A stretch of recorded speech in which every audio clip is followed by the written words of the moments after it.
Like share subscribe आप कर देंगे। क्वेश्चन नंबर 1 आपके सामने है। थोड़ा सा लेंदी क्वेश्चंस तो होते ही हैं, हल्का सा हमने लेट भी किया है, बट क्वेश्चंस आज कम है तो 1 घंटे में ये आपका सेशन जो है वो समाप्त हो जाएगा। ठीक है, स्टार्ट करें, समझें कहानी क्या है। क्वेश्चन नंबर 1 देखिए और जवाब दीजिए फटाफट से। ठीक है, लाइक शेयर करते हुए अगर हम बात करते हैं अकॉर्डिंग टू लॉरेंस, कुछ क्वेश्चन सच में बहुत अच्छे हैं जिसमें आप फंस भी सकते हैं। According to Lawrence Kohlberg, the good boy good girl stage of moral development is characterized by the individuals. अभी ये थियरी इसके जस्ट बाद में आपके साथ डिस्कस करने वाली हूँ, फिर उसके बाद आपके क्वेश्चंस कम गलत होंगे, है ना। इस क्वेश्चन के बाद थोड़ा सा मैं आपको ओवरव्यू दे दूंगी इस थियरी के बारे में। तो लॉरेंस कोहलबर्ग के अनुसार नैतिक विकास के अच्छा लड़का अच्छी लड़की अभिविन्यास जो है, ये जो चरण है, इसकी विशेषता क्या है। भाई पढ़ने में ही समझ आ रहा है कि अच्छा लड़का, ज्यादातर जो स्टेजेस हैं 6 स्टेजेस, अगर आप उनको पढ़ के समझ जाते हैं तो आप क्वेश्चन गलत आसानी से नहीं करेंगे, है ना। तो अगर हम बात करते हैं अच्छा लड़का अच्छी लड़की चरण में व्यक्तियों की क्या विशेषता होती है, मतलब वो अच्छा बनना चाहेंगे, अप्रूवल के लिए काम करेंगे, प्रेज के लिए काम करेंगे, जब भी तो इस स्टेज को अच्छा लड़का अच्छी लड़की कह रहे हैं, है ना। तो seeing rules as fixed and absolute, rules को एकदम फिक्स्ड निश्चित माना जाता है। भाई अच्छा लड़का और अच्छी लड़की में रूल्स से ज्यादा महत्वपूर्ण क्या है, अच्छा लगना चाहते हैं किसी को, अप्रूवल दे सामने वाला, सोचे अरे बड़ा बढ़िया इंसान है यार, या फिर मम्मी कहें वेरी गुड, मेरी बच्ची तो बहुत अच्छी है, मेरा बच्चा तो बहुत अच्छा है, फर्स्ट आता है हमेशा, ऑनेस्ट है, एकदम सच बोलता है, वाओ शाबाश, I am proud of you. ये सब चीजें good boy nice girl orientation का ही उदाहरण है, क्योंकि आप अच्छा दिखना चाहते हैं, अप्रूवल चाहते हैं समाज का, दोस्तों का, किसी का भी हो सकता है, एक तरह से आप वैलिडेट होना चाहते हैं यहाँ पे। Wanting to be respected by others and trying to do what will please others, यानी दूसरों के द्वारा सम्मान प्राप्त करने की चाह होती है और वह करने की कोशिश करना जो दूसरों को खुश करे। अब वैसे तो ये चाइल्डहुड वाली जो है स्टेजेस में से एक है, लेकिन कुछ लोगों में तो उनकी मॉरलिटी हमेशा भी इसी एक पॉइंट पे चलती रह सकती है, ठीक है ना, दूसरों को प्लीज करने वाले। Feeling that it is their duty to uphold laws and rules for their own sake, यहाँ laws and rules से ज्यादा महत्वपूर्ण क्या है, अच्छा बनना, अच्छा लगना। Believing in abstract universal principles which are valid for all humanity, ये तो बहुत ही नेक्स्ट लेवल बात हो जाएगी। ये 10 जनवरी को 2023 पेपर 2 में पूछा हुआ क्वेश्चन है।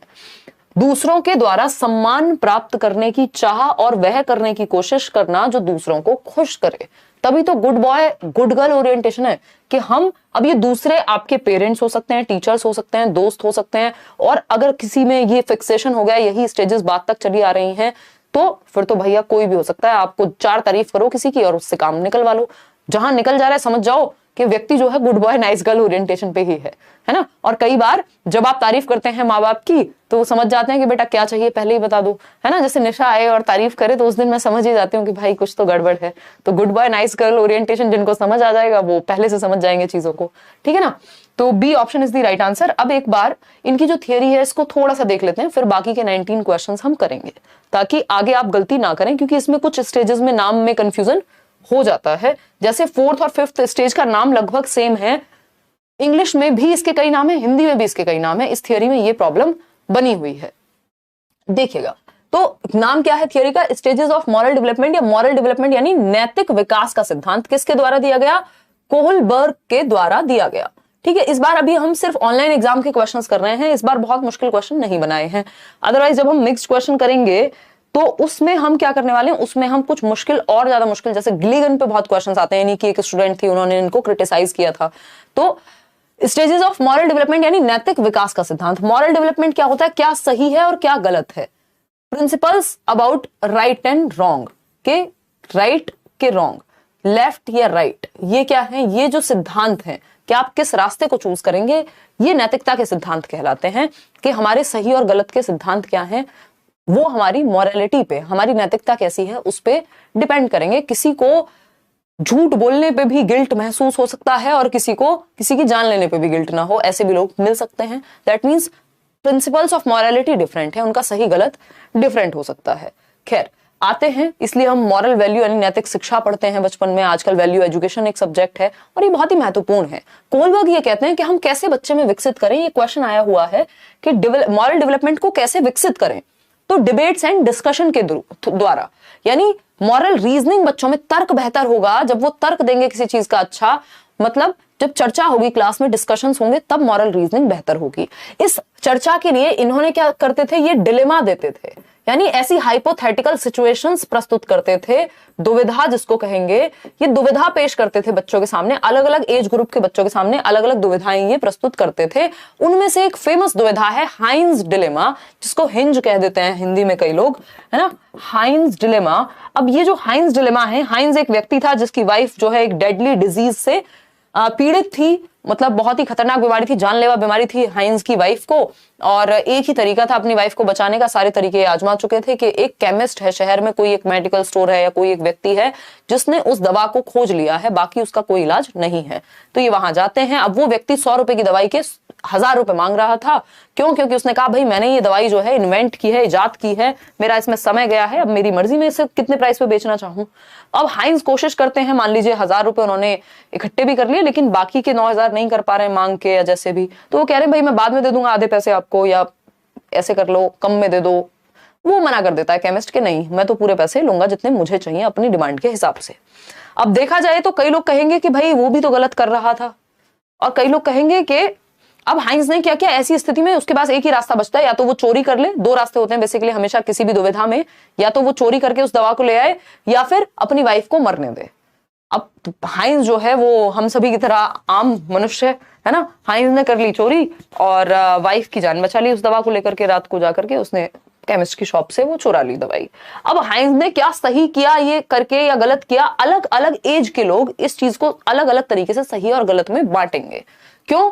क्योंकि जब आप छोटे होते हैं तो आपका सही गलत डर पे होता है कि पनिशमेंट मिलेगी इसलिए ऐसा नहीं करना चाहिए था। किसी बच्चे ने कहा तो इसका मतलब वो पहले लेवल पे था, वो चाइल्डहुड की स्टेज में था। किसी ने कहा कि नहीं ठीक किया उसने, जैसे को तैसा हो गया, तो वो एक अलग स्टेज में था। किसी ने कहा कि हम सेल्फ चोज करेंगे कि क्या सही है क्या गलत है, उसका लेवल अलग हो गया मॉरलिटी का। तो इस आधार पे इन्होंने ऐसी बहुत सारी दुविधा भरी कहानियां सुना करके कुछ स्टेजेस और चरण दिए। तो 3 लेवल्स हैं इनकी थियोरी के, किसके, कोलबर्ग की थियोरी में 3 लेवल्स हैं, यानी 3 चरण, 3 स्तर हैं और 6 लेवल हैं।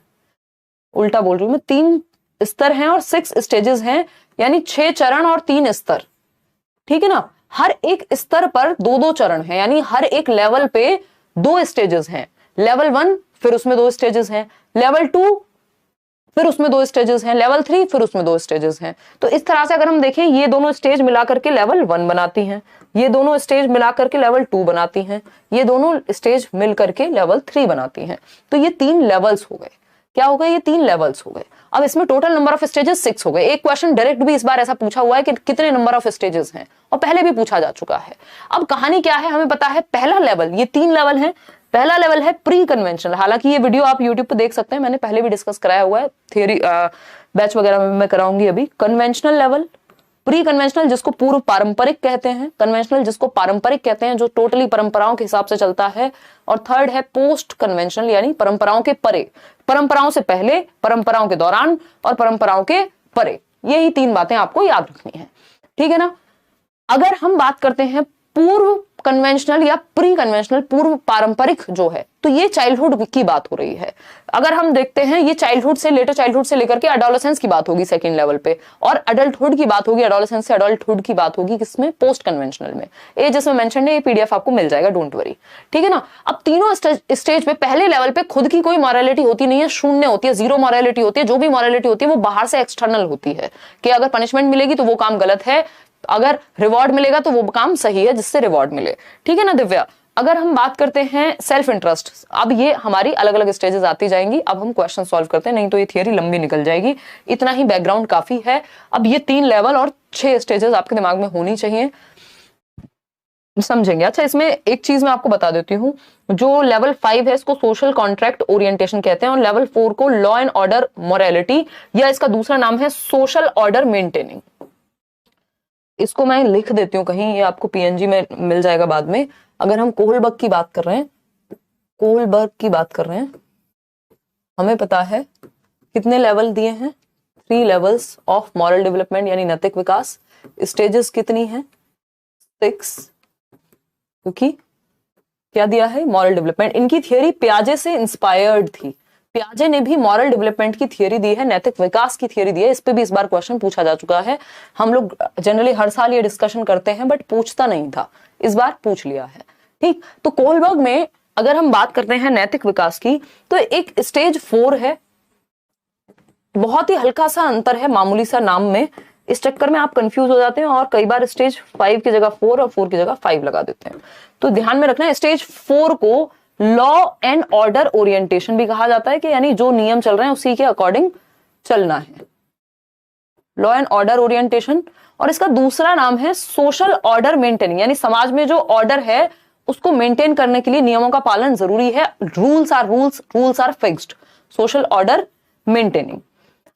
अब क्योंकि जो आपकी 5th स्टेज है उसका नाम है सोशल कॉन्ट्रैक्ट ओरिएंटेशन, यहां सोशल कॉन्ट्रैक्ट तो है बट इंडिविजुअल राइट्स भी हैं, तो ये थोड़ा सा ध्यान रखना है कि जब 5th स्टेज की बात हो रही होगी तो कॉन्ट्रैक्ट की बात होगी, जबकि 4th स्टेज में ऑर्डर मेंटेन करने की बात होगी, कॉन्ट्रैक्ट की बात 5th स्टेज में होगी। तो सोशल ऑर्डर मेंटेनिंग है तो 4th स्टेज है, सोशल कॉन्ट्रैक्ट ओरिएंटेशन है तो 5th स्टेज है। ये बेसिक सी कुछ बातें हैं। आते हैं क्वेश्चन सॉल्व करते हैं। तभी आपने होपफुली प्रीवियसली मैराथन देख लिए होंगे या ये वीडियो आप देख चुके होंगे इस थियरी का यूट्यूब पे भी, तो थोड़ा सा आपको आसानी होगी क्वेश्चन सॉल्व करने में। फटाफट से आते हैं, समझते हैं, क्योंकि अपने आप में 1-1.25 घंटे का डिस्कशन है। अगर हम सिर्फ थियरी पढ़ें तो एक सेशन तो कम से कम लगेगा ही। तो अभी उस पर बहुत ज्यादा डीप में ना जाते हुए इधर आ जाते हैं, क्वेश्चन से आपको चीजें समझ में अच्छे से आती हैं। Nisha ensures to finish given homework to avoid the, देखिए आपको किसी भी क्वेश्चन में बच्चा काम करने के पीछे उसका रीजन क्या है, क्योंकि कोलबर्ग यही देख रहे हैं कि तर्क क्या है। ये पूरी थियरी तर्क पे बेस्ड है कि मॉरलिटी किस पे बेस्ड होती है, रीजनिंग पे, और रीजनिंग किस पे बेस्ड होती है, कॉग्निटिव मैच्योरिटी पे, और कॉग्निटिव मैच्योरिटी की बात कौन करता है, पियाजे करते हैं। तो पूरा जो रूट कॉज है इस थियरी का वो पियाजे की कॉग्निटिव डेवलपमेंट से निकल करके आता है, ठीक है ना। तो अगर हम देखें तो तर्क पे बात हो रही है यहाँ। तर्क क्या है, किसी भी काम को करने का रीजन क्या है, उसके बेसिस पे सही और गलत डिसाइड होगा। हम यही कहते हैं ना, हमारा लॉबी ये कहता है भाई इंटेंशन नहीं, अगर आपकी नहीं है, अनइंटेंशनली कुछ हो गया है तो आपको माफी मिल जाती है, ठीक है ना। तो तर्क क्या है इसके पीछे ये देखना जरूरी है। तर्क है टू अवॉइड द शेम, यानी वो शर्म से बचना चाहती है Nisha, that she may be क्या कह रही हो, नहीं बचना चाहती हो, that she may be subjected to by her teacher for not doing homework, कि अगर होमवर्क नहीं करी तो टीचर जो शर्मिंदा करेंगे जा करके, है ना। As per Lawrence Kohlberg's theory of moral development this represents reasoning at dash stage. ये कौन से लेवल की स्टेज है, जब बच्चा शेम से बचना चाहता है ना, शर्म से बचना चाहता है, अच्छा दिखना चाहता है टीचर के सामने।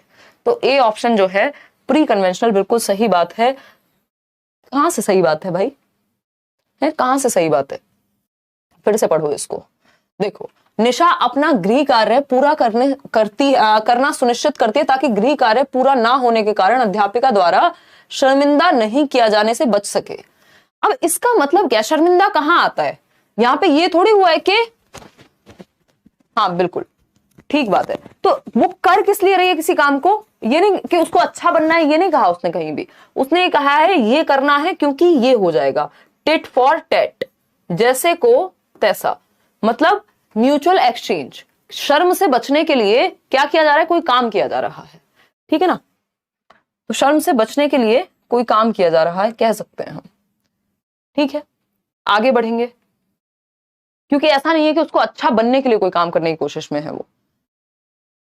क्वेश्चन नंबर 3 देखिएगा, ये क्या कहता है, Umed does not eat the chocolate, Umed does not eat the chocolates that his father has got for guess thinking of what would happen if he would get caught। यानी उमेद एक बच्चा है जो घर में लाई गई चॉकलेट उसके पिताजी मेहमानों के लिए लाए हैं। आपके घर में भी कुछ नमकीन बिस्किट है ना, कुछ तो लेके कोल्ड ड्रिंक्स लेकर के आते होंगे मेहमानों के लिए, और आप खा जाते होंगे निशा की तरह, या हमारे घर में शौर्य है वो खा जाता है, ठीक। तो अब उमेद बेचारा डर के मारे उसने चॉकलेट नहीं खाई, क्यों, क्योंकि वो पकड़ा जा सकता है, पिताजी उसकी धुनाई कर देंगे, बाद में पिटेगा बच्चा जो है। अकॉर्डिंग टू कोलबर्ग थ्योरी उमेद किस स्टेज पे, यानी पनिशमेंट से बचने की कोशिश में है। अदरवाइज उमेद को नहीं पड़ता कोई फर्क, कोई रिश्तेदार आए भूखा रहे कोई मतलब नहीं है उमेद को, है ना। हाँ बहुत बढ़िया रजत।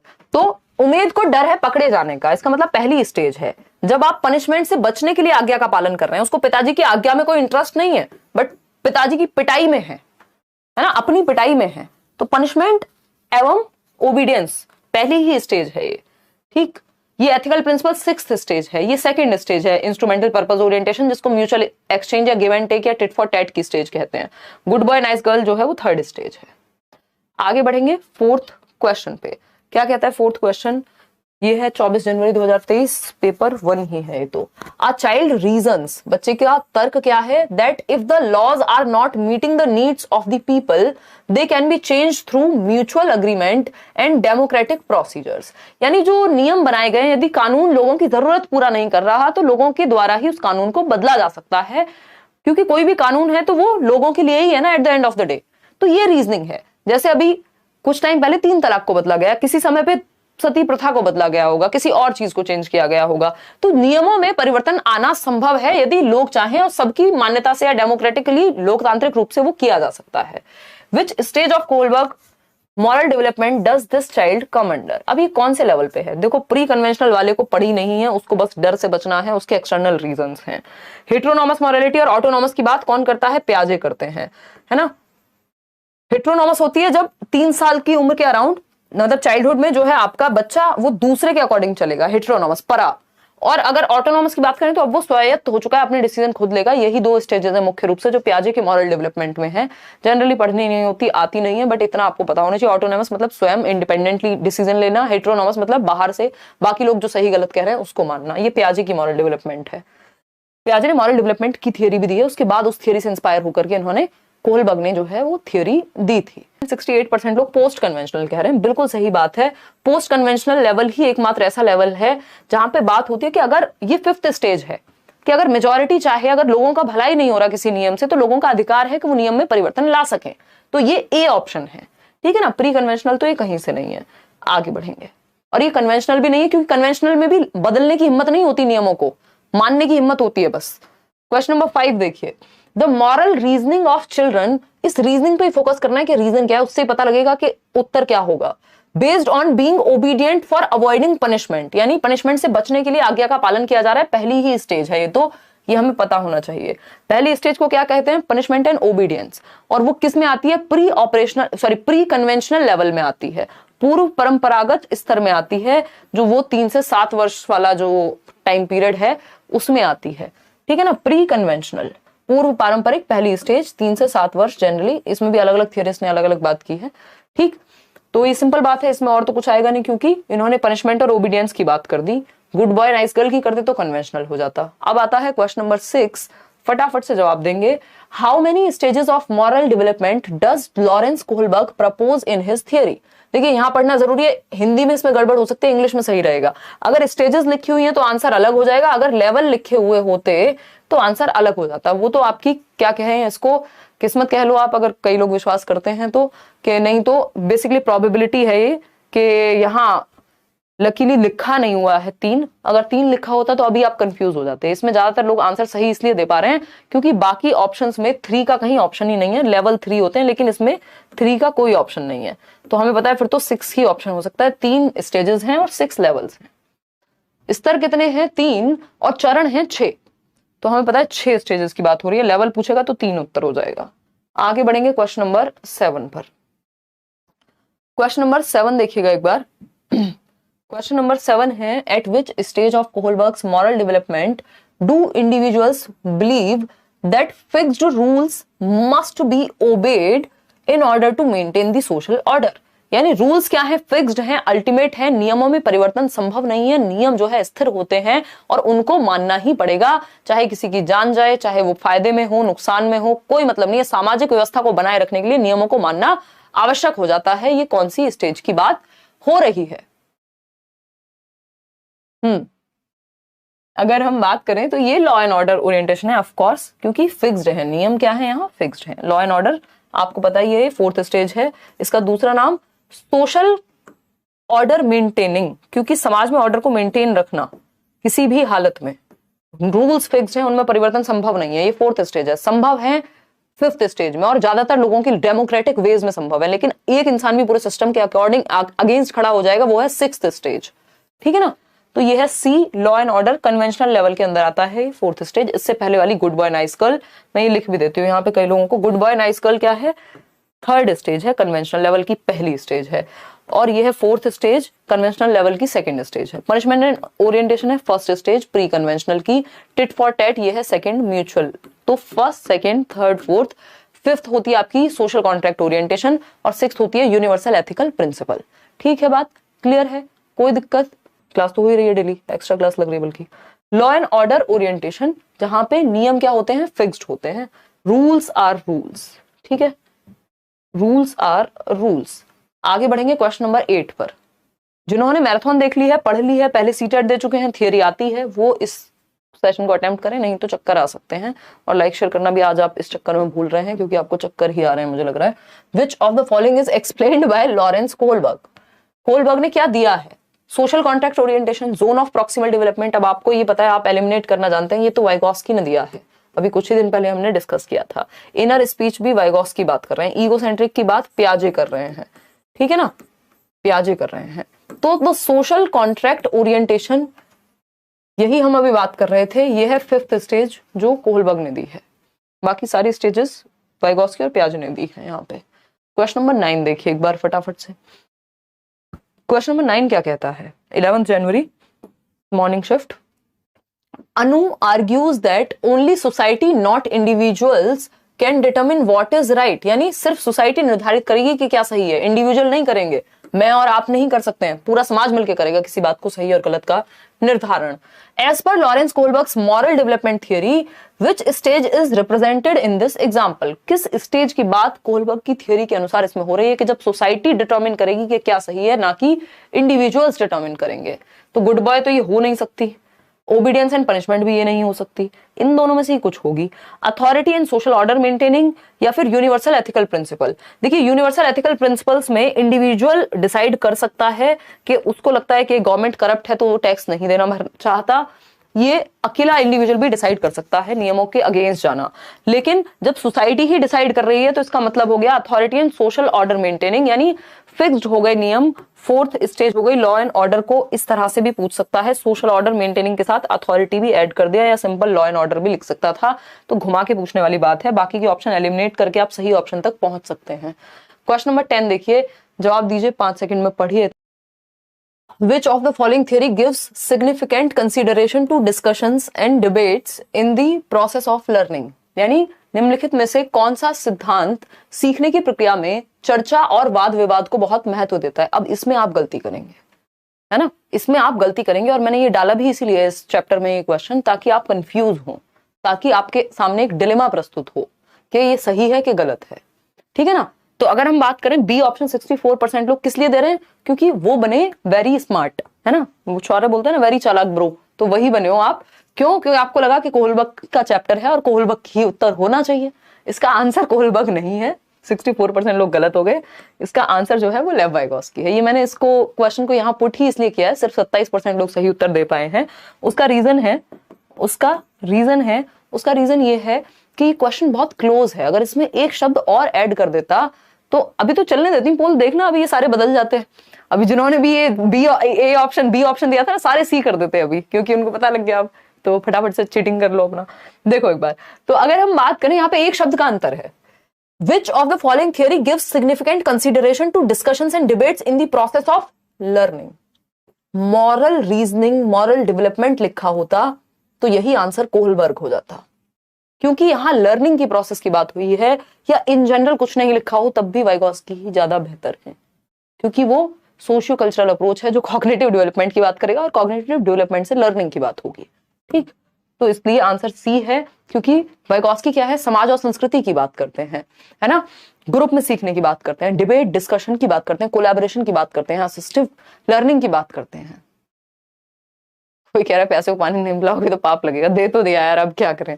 देखो एक बार, प्यासे को पूछो तब तो मांगते नहीं है। Lawrence Kohlberg's theory of moral development, यानी ये बात तब सही होती है जब यहाँ मॉरल रीजनिंग या मॉरल डेवलपमेंट में बात होती है, कि मॉरल डेवलपमेंट में, नैतिक विकास में वाद विवाद और चर्चा की इंपॉर्टेंस को किसने दर्शाया, तो कोहलबर्ग। लेकिन इन जनरल पूछा है, मॉरल डेवलपमेंट नहीं लिखा है, तो आपको फिर उस हिसाब से देखना पड़ेगा, यहाँ वाइगॉस्की है, ठीक है ना। हालात बदल दिए, जज्बात बदल दिए, यही हुआ है आपके साथ अभी, है ना। चलिए खैर कोई बात नहीं, तो इसलिए जरूरी है कि आपको इस तरह की डिलेमा में डाला जाए। क्वेश्चन नंबर 11 देखिएगा। क्वेश्चन नंबर 11 क्या कहता है, Lawrence Kohlberg used dash to evaluate the moral reasoning among children and adults, यानी लॉरेंस कोहलबर्ग ने बच्चों एवं वयस्कों में नैतिक तर्क का मूल्यांकन करने के लिए किसका उपयोग किया है, बताइए एक बार। कि किसका? नैतिक तर्क, के बच्चों में मॉरल रीजनिंग कितनी विकसित हो गई है, उनका सही और गलत का जो रीजनिंग है वो कितनी विकसित हुई है, इसके लिए उन्होंने किस चीज का इस्तेमाल किया? शुरुआत में ही बताया था, पेपर पेंसिल टेस्ट का? जी नहीं। ड्राइंग्स का? नहीं। रिपोर्ट कार्ड्स का? नहीं, उस टाइम पे तो इतना चलन था भी नहीं। हाइपोथेटिकल सिचुएशंस का, परिकल्पित स्थितियों का, इमेजिनरी सिचुएशंस का, जिनको हम डिलेमा कह रहे हैं, जिनको हम दुविधा कह रहे हैं के। और एक बहुत ही फेमस उदाहरण है इसका कि एक बोट में 3 लोग बैठे हुए हैं, जिसमें से 2 लोगों को आप अत्यंत प्रेम करते हैं, दोनों में से किसको बचाएंगे? अगर एक ही व्यक्ति को बचाने का ऑप्शन आपके पास है तो, है ना? ये मत कह देना खुद कूद जाएंगे, वो ऑप्शन नहीं है। तो ये क्या हुआ? हाइपोथेटिकल सिचुएशंस ऐसी बहुत सारी दी गई कि मान लीजिए हाइंस का चोरी करना गलत था या सही था। अब जो व्यक्ति ये कहेगा कि चोरी करना बुरी बात होती है, दूसरा व्यक्ति कहेगा नहीं, वो उसकी जान बचाने के लिए झूठ बोला गया, झूठ झूठ नहीं होता, है ना? अब इसमें इतने सारे तर्क आ जाएंगे, तो वो हाइपोथेटिकल सिचुएशंस के द्वारा उन्हें इवैल्यूएट करना था कि आपका जो तर्क है वो निकल के आएगा जब आपके सामने सिचुएशन रखी जाएगी। कहा जाता है ना कि हर इंसान अच्छा है जब तक उसको बुरा बनने का मौका नहीं मिला। ये मूवीज में होता रहता है ना इस तरह का कोई डायलॉग बाजी। तो वो अपने आप में मॉरल डिलेमा है, एक तरह की हाइपोथेटिकल सिचुएशन है कि आप जब कभी उस सिचुएशन में आए नहीं, जिसको मौका ही नहीं मिला कि वो चीट कर सके जीवन में किसी को या कहीं पे, उसको क्या कहें? मतलब उसको ये थोड़ी कहेंगे मॉरल रीजनिंग बहुत अच्छा ऑप्शन नहीं है वहां पे ज्यादा जज करने का। जिसके पास चॉइसेस हैं तब तो देखोगे ना कि वो कितना ईमानदार व्यक्ति है। पता तो चॉइस आने पे लगेगा ना, या हाइपोथेटिकल सिचुएशन में लगेगा। हालांकि इस थियरी के लिए इनका जो है ऋषु, इनको क्रिटिसाइज भी किया गया कि ये इमेजिनरी सिचुएशंस हैं। रियल लाइफ में व्यक्ति कुछ और कर सकता है, जब पूछा जाए तो कुछ और कर सकता है। पूछने पे तो हर कोई कह देगा मेरे से बड़ा तो कोई हरिश्चंद्र है ही नहीं, सत्यवादी। लेकिन जब सिचुएशन आती है तो लोग अलग तरह से एक्ट कर सकते हैं। तो ये इनका क्रिटिसिज्म भी है इसकी वजह से। इस थियरी को जेंडर बायस थियरी भी कहा गया है, कैरल गिलिगन जो इन्हीं की स्टूडेंट हैं उनके द्वारा। कोहलबर्ग ने सुसाइड कर लिया था फिर बाद में, खैर छोड़िए इस बात पे नहीं। क्वेश्चन नंबर 12 देखिए, आते हैं। Nuri judges other actions based on the others' actions based on the argument that we have some duties towards society and we should obey rules for that sake. As per Lawrence Kohlberg, what stage of moral reasoning is Nuri at? बताइए, जवाब दीजिए फटाफट से। 2 बार पढ़ा है इसलिए समझ आ रहा है, बहुत बढ़िया जी। तो नूरी जजेस, नूरी का तर्क क्या है? हमारे समाज के प्रति कुछ दायित्व हैं और उस दायित्व के लिए हमें नियमों का पालन करना चाहिए। Tit for tat, conventional level, है ना? हमारे कुछ ड्यूटीज हैं, इसके लिए हमें पालन करना चाहिए, यानी इन एक्सचेंज ऑफ समथिंग। ऐसी बात है? नहीं है ऐसी बात, ठीक है? बिल्कुल सोशल ऑर्डर मेंटेन कराने की बात कर रहे हैं। आगे बढ़ेंगे। प्री कन्वेंशनल लगा लेना, इसमें ऐसी ही बात है, क्योंकि ये टिट फॉर टैट की ही बात हो रही है कहीं ना कहीं, कि हमारे कुछ दायित्व हैं, उनको फुलफिल करने के लिए हमें कुछ करना पड़ेगा। तो गिव एंड टेक वाली बात है, गिव एंड टेक वाली बात है, ठीक है? आगे बढ़ेंगे। क्वेश्चन नंबर है 13, देखिए फटाफट से। Question number 13, according to Lawrence Kohlberg, at which stage does satisfaction of personal needs determines moral choice? बताइए एक बार। अगर हम बात करें लॉरेंस कोहलबर्ग के अनुसार, किस स्तर पर व्यक्तिगत आवश्यकताओं की संतुष्टि नैतिक चयन को निर्धारित करती है? मतलब कि हम ये कह रहे हैं कि सेटिस्फैक्शन ऑफ पर्सनल नीड्स, मतलब पर्सनल सेटिस्फैक्शन, पर्सनल रिवॉर्ड की बात है एक तरह से। यूनिवर्सल एथिकल प्रिंसिपल, भाई साहब मैं देखना चाहती हूँ आप कितने डरावने जवाब दे रहे हैं। ये थियरी मुझे लगता है और थोड़ा रुक के करानी थी आपको, इसके क्वेश्चन अभी कराने ही नहीं चाहिए थे। ये नहीं होगा, पनिशमेंट भी नहीं होगा। यूनिवर्सल एथिकल प्रिंसिपल तो भाई आपके सेल्फ चोजन प्रिंसिपल्स होते हैं कि आप चूज करेंगे सही और गलत क्या है। Good boy nice girl orientation, यानी पर्सनल सेटिस्फैक्शन नहीं। पर्सनल सेटिस्फैक्शन का मतलब हो गया instrumental purpose orientation, tit for tat, मतलब मुझे क्या मिलेगा बदले में, मुझे बदले में क्या मिलेगा किसी काम को करके, इसलिए मुझे वो काम करना है। तो व्यक्तिगत आवश्यकताओं की पूर्ति, कि मम्मी मैं आपको जो है बाहर से दूध ला करके देती हूं दुकान से, लेकिन मुझे भी 5 रुपए की चॉकलेट चाहिए होगी। ये है पर्सनल नीड्स का सेटिस्फैक्शन, इसलिए आप कोई काम कर रहे हैं, ठीक है ना? ये विनिमय है, एक तरह का व्यापार है। सेकेंड स्टेज है ये आपकी। क्वेश्चन नंबर 14 देखिए, क्या है क्वेश्चन नंबर 14? ये कहता है according to Lawrence Kohlberg, individuals at dash stage जज theirs and others actions in terms of needs and wants। यानी कि वो अपने एक्शंस को भी जज करते हैं इंडिविजुअल्स जो हैं इस स्तर पे, और दूसरों के व्यवहार को भी जरूरत और इच्छाओं के संदर्भ में, है ना, नीड्स एंड वांट्स के संदर्भ में जज करते हैं। बताइए, ओबीडियंस एंड पनिशमेंट, तो यहां तो जज करने की बात हो रही है, पनिशमेंट की, आज्ञा पालन की कोई बात नहीं हो रही। इंस्ट्रूमेंटल पर्पस ओरिएंटेशन या लॉ एंड ऑर्डर पर्पस, इसमें सबके जवाब अलग अलग आ रहे हैं। लॉरेंस कोलबर्ग के अनुसार व्यक्ति किस स्तर पर अपने और दूसरों के व्यवहार को जरूरत और इच्छाओं के संदर्भ में जांचते हैं? बताइए, instrumental purpose orientation, tit for tat. आगे बढ़ेंगे, क्वेश्चन नंबर है 15, देखिएगा फटाफट से जवाब दीजिएगा। ये क्या कहता है क्वेश्चन नंबर 15? क्वेश्चन नंबर 15 है, according to Kohlberg the pre conventional level, पूर्व पारंपरिक स्तर of moral development is characterized bye.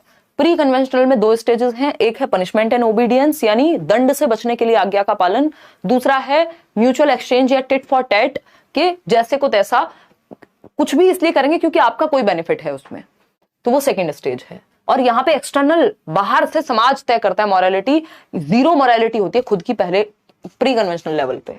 तो focus on how cultural factors and gender influence moral development, good और bad is determined by consequences of obeying और disobeying rules. ये बात बिल्कुल सही है। सही और गलत कहां से निर्धारित होता है कि पनिशमेंट मिलेगी, उस पनिशमेंट से बचने के लिए ओबीडियंट हैं, पनिशमेंट ना मिले तो सब कुछ सही है, जिस चीज से पनिशमेंट मिल रही है तो वो गलत है। तो नियमों का पालन या अवज्ञा अच्छे या बुरे परिणामों पे कि कॉन्सिक्वेंस क्या है उस चीज का, ठीक है ना। एक्सपेक्टेशन ऑफ अदर्स से कोई फर्क नहीं पड़ता यहाँ, सेल्फ चोजन की तो दूर दूर तक बात नहीं है क्योंकि पहला ही लेवल है। तो आगे बढ़ेंगे, कॉन्सिक्वेंस क्या है किसी काम को करने का वो देखा जाएगा। क्वेश्चन नंबर 16 देखिए यहाँ पे, both Lawrence Kohlberg and dash have given theories of moral development. भाई किन 2 लोगों ने मॉरल डेवलपमेंट का की जो थियरी है वो दी है। सेशन को लाइक शेयर करना, रूल्स आर रूल्स वाली स्टेज है, बहुत ही बढ़िया, बहुत ही बढ़िया, आपको आ गया समझ। Both Lawrence and both Lawrence and Kohlberg नहीं, बोथ लॉरेंस कोलबर्ग एंड पियाजे, है ना, बोथ लॉरेंस एंड कोलबर्ग नहीं, बोथ लॉरेंस कोलबर्ग एंड पियाजे have given theories of moral development. Basically पियाजे ने भी और कोलबर्ग ने भी, दोनों ने ही नैतिक विकास के सिद्धांतों को दिया है। पहले पियाजे ने दी थी थियरी, वो थियरी पूरी तरह से कंप्लीट नहीं मानी जाती, उसके बाद इस थियरी पे बेस्ड, पियाजे के मॉरल डेवलपमेंट पे बेस्ड कोलबर्ग ने जो है थियरी दी, जिसको मॉरल डेवलपमेंट की थियरी के नाम से हम जानते हैं। पियाजे वाली उतनी फेमस नहीं है, लेकिन इसमें 2 मुख्य स्टेजेस हैं, हालांकि 2 और सब स्टेजेस भी हैं। एक है हेट्रोनॉमस मॉरलिटी और दूसरी है ऑटोनॉमस मॉरलिटी।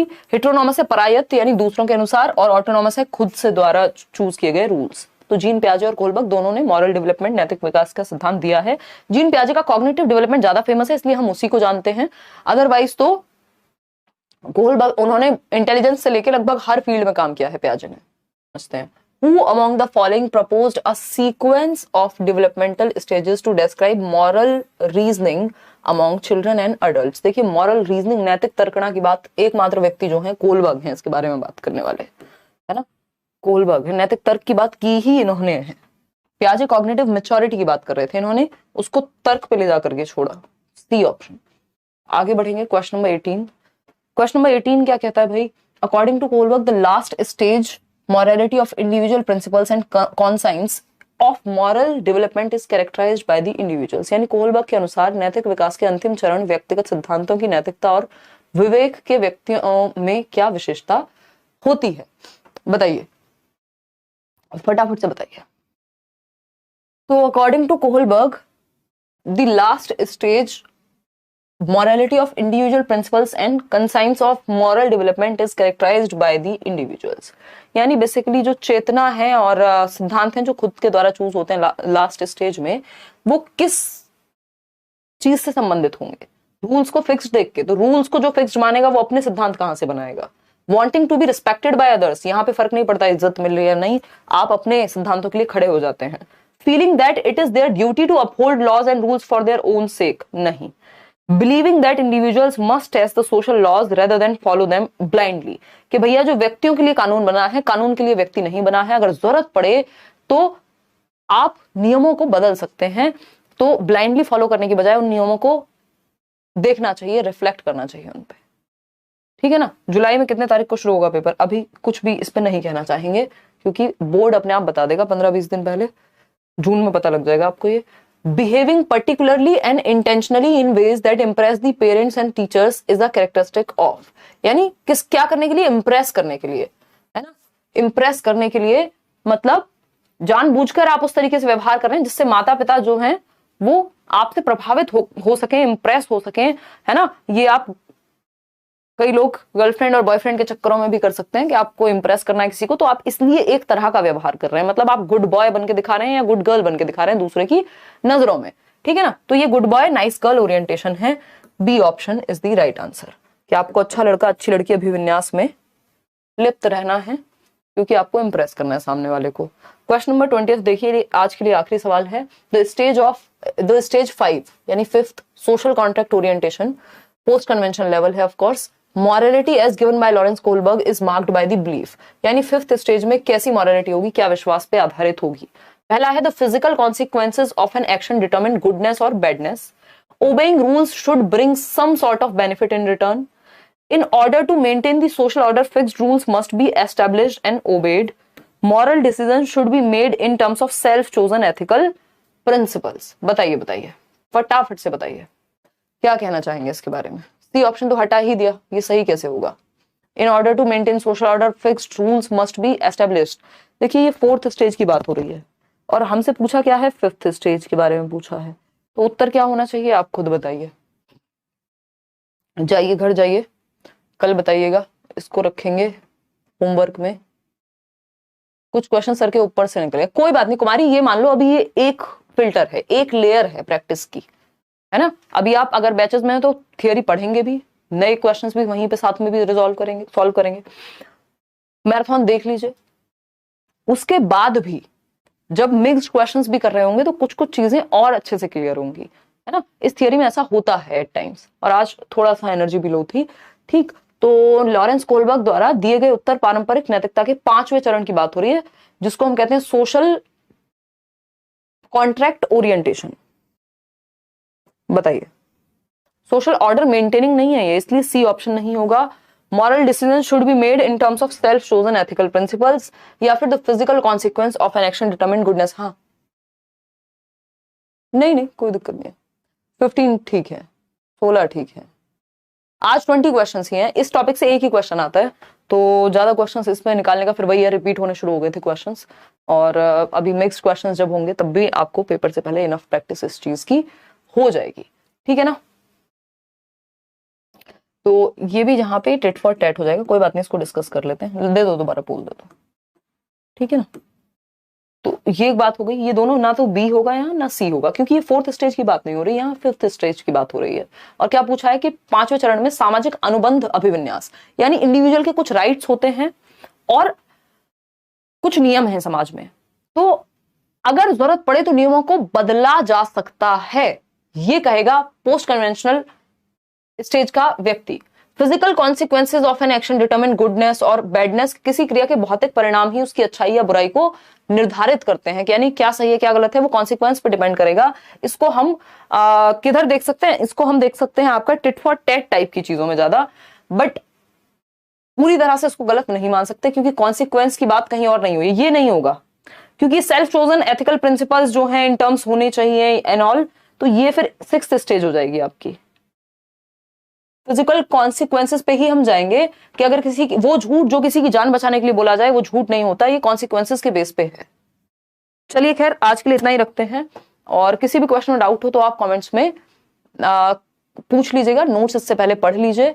और मुझे लग रहा है आज एक आध क्वेश्चन में हम फ्लो में निकले होंगे, तो अगर किसी आंसर में करेक्शन होगा तो आपको इसी वीडियो के नीचे कॉमेंट्स में मैं लास्ट में एक बार, लास्ट में मतलब कल ही अपडेट कर पाऊंगी, अभी तो नहीं, है ना। चलिए टेक केयर, धन्यवाद। मोना सिंह, आउट ऑफ 20 कितने ठीक हुए वो आप बताएंगे, कल हम कोई और सब्जेक्ट करने वाले हैं, कमेंट कर दीजिएगा। चलिए धन्यवाद आपका।